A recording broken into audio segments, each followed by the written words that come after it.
അപ്പൊ hello and welcome to hit or miss. Yes, ഇന്നത്തെ നമ്മളെ സാധനം Hershey's milk shake cookies and cream. കാണാൻ ലുക്കൊക്കെ ഉണ്ട് കേട്ടോ ഗൈസ്. യെസ്, റിഫ്രഷിംഗ് ആവുമെന്ന് ഓഫ് വിചാരിക്കുന്നു. കോഴ്സ് പാക്കേജ് ആണ് ഞാൻ പറഞ്ഞത്. സാധനം കാണാൻ പറ്റില്ല. പേപ്പർ സ്ട്രോ ആണ്, കുത്താൻ ഇത്തിരി കഷ്ടപ്പാടാ. ഗൈസ്, എനിക്ക് ഇഷ്ടമല്ലാത്ത ഒരു സാധനമുള്ളൂ, അതാണ് ഈ പേപ്പർ സ്ട്രോ. എന്തിനു വേണ്ടിയിട്ടാണ് ഇവർ ഈ പേപ്പർ സ്ട്രോ കൊണ്ടുവന്നത് എനിക്ക് ഒരു ഐഡിയ ഇല്ല. എനിക്ക് ഇഷ്ടമല്ല. ഓ, എന്ത് കെമിക്കൽ ടേസ്റ്റ് ആണ് ആഫ്റ്റർ ടേസ്റ്റ് അവൻ പറഞ്ഞ മാതിരി അല്ല നിങ്ങൾക്ക് തോന്നുന്നുണ്ടോ ഒരു അത്ര വർഷം എനിക്ക് തോന്നുന്നില്ല ശരിക്കും.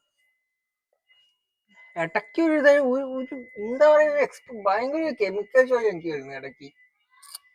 ഒരു ശരി, ഹെർഷീൻ ചോക്ലേറ്റ് ബാർ അല്ലെങ്കിൽ ഒരു ഇതാണ്, അതിന്റെ ഒരു ഫ്ലേവർ ആണ്. പക്ഷെ അത്ര മോശമല്ല. പക്ഷെ എന്നാലും ടേസ്റ്റ് ഉണ്ട്. പക്ഷെ ടേസ്റ്റ് വൈസ് നമുക്ക് ആഫ്റ്റർ ടേസ്റ്റ് കിട്ടണല്ലേ. ഞാൻ അതാ കഴിച്ച് കുടിച്ചു നോക്കുന്നത്. എനിക്ക് എന്താ പറയാ, ഇത് കുഴപ്പമില്ല, സാധാരണ മിൽക്ക് ഷേക്കിന്റെ സെയിം കൺസിസ്റ്റൻസി ആണ്. പക്ഷെ ടേസ്റ്റ് വൈസ് എനിക്ക് മിസ്സാണ്. എനിക്ക് ആവറേജ് എന്നേ പറയാൻ പറ്റുള്ളൂ. എനിക്കൊരു ആഫ്റ്റർ ടേസ്റ്റ് കിട്ടുന്നുണ്ട്, അതുകൊണ്ടാണ്. എനിക്ക് വേറെ കുടിക്കുന്നത് അതുകൊണ്ടാവണോന്ന് അറിയില്ല. എനിക്ക് ആഫ്റ്റർ ടേസ്റ്റ് ഇല്ല കേട്ടോ.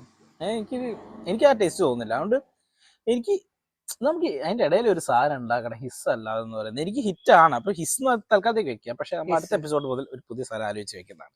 അപ്പൊ ഹിസ്. അതെ, ഹിസ് അടുത്തേക്ക് കാണാം.